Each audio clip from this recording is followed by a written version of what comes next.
Welcome to Luca is a Billionaire, where the only thing I invest in is your answers. Open your design and click the specific page or frame you want to change. You need to be on that canvas element so Zoom targets it. Next, glance to the bottom right where the Zoom percentage control lives, or press keyboard shortcuts for speed. Use Control and Plus or CMD and Plus on Mac to increase zoom and Control and to reduce it. This adjusts view, not final export, so you can work precisely without altering layout. Once set, move to Refine Elements. Choose a preset like 50% or 100%, or click the percentage and type a custom value to get the exact scale you need. You do this so spacing and alignment look true at the working size. Once zoomed, hold the spacebar or use the hand tool to drag and recenter the page so the element you're editing is centered.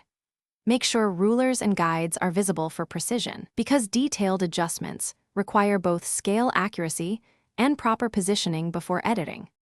After you finish zooming and centering, lock in your edits while at that zoom level so spacing and alignment stay consistent.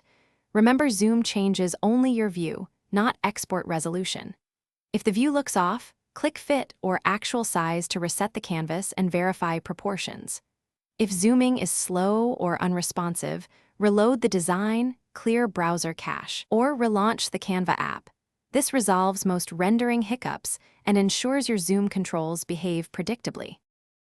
Thanks for watching, and please subscribe. It's the best investment you'll ever make.